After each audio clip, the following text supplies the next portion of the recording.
La chronique judiciaire de Michel Zerbib, le retour ce matin. Bonjour Michel. Bonjour Ilana, bonjour Eva. Et ce matin, loin du procès du 13 novembre 2015, puisque les audiences sont arrêtées, nous allons nous intéresser à un grand procès de l'histoire, comme on l'a vu ces dernières semaines.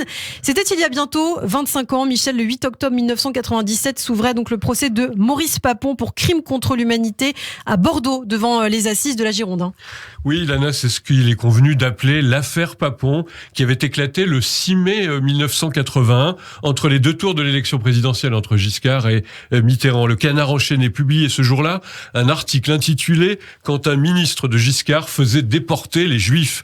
La révélation qui vise le ministre à l'époque du budget de Valéry Giscard d'Estaing est un véritable coup de tonnerre. Préfet, maire, député, ministre, Maurice Papon était ce qu'on appelle un grand serviteur de l'État. Il a connu durant des décennies les honneurs de la République. Il a été 9 ans, de 58 à 67, la date est importante, à la tête de la préfecture de police de Paris, en particulier durant la guerre d'Algérie. C'est lui le préfet lors de la répression des manifestations d'Algériens en octobre 61 et celle du métro Charonne le 8 février 1962. Alors le Canard enchaîné ne va pas lâcher l'affaire après l'élection de François Mitterrand le 10 mai 1981. Oui, l'hebdomadaire satirique récidive les 13 et 20 mai 81 en reproduisant des documents signés Papon, des documents qui tendent à prouver sa responsabilité dans la déportation de 1690 juifs de Bordeaux à Drancy et de là vers Auschwitz entre 1942 et 44. Aussi, la première plainte est déposée le 8 décembre 81 pour crime contre l'humanité au nom de la famille Matisson-Fogiel qui concerne 8 personnes arrêtées, internées à Bordeaux et exterminées à Auschwitz. Mais Michel, il ne va pas être simple de mettre en examen le ministre de Giscard, et François Mitterrand jouera un rôle pour faire traîner l'affaire ou même atténuer, on peut le dire, la responsabilité de Maurice Papon. C'est juste, Ilana, et nous y reviendrons bien sûr dans un procès que j'avais suivi d'ailleurs en son temps. Ainsi donc, un jury d'honneur composé d'anciens résistants rend même le 15 décembre une sentence plutôt favorable à Maurice Papon.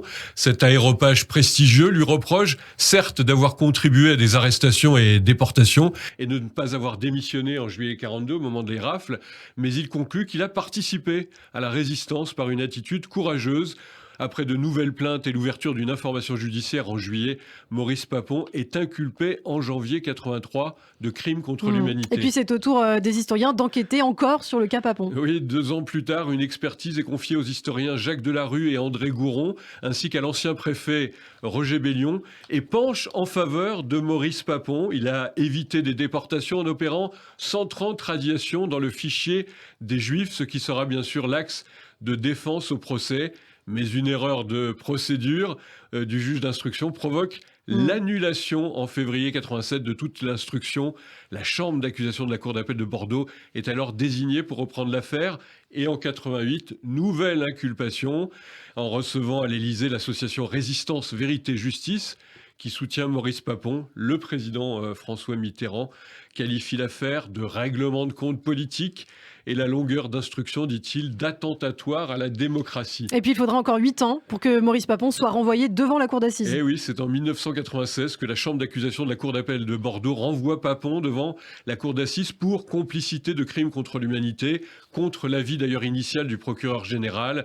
Le 8 octobre 1997 s'ouvre à Bordeaux le plus long procès criminel de l'après-guerre.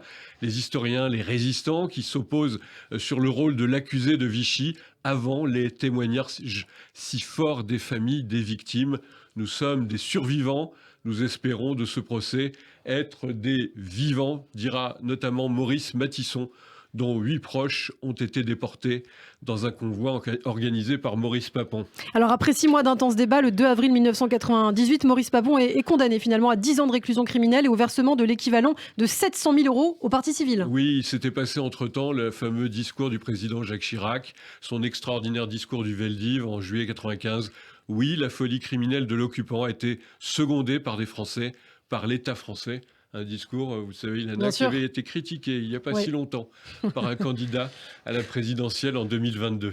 Merci beaucoup Michel Zerbib pour toutes ces précisions. Le procès de Maurice Papon, donc un procès pour l'histoire. On peut retrouver votre chronique Michel, bien sûr, sur notre site internet radioj.fr et puis en vidéo également sur notre chaîne YouTube. Merci Michel. Merci, à demain.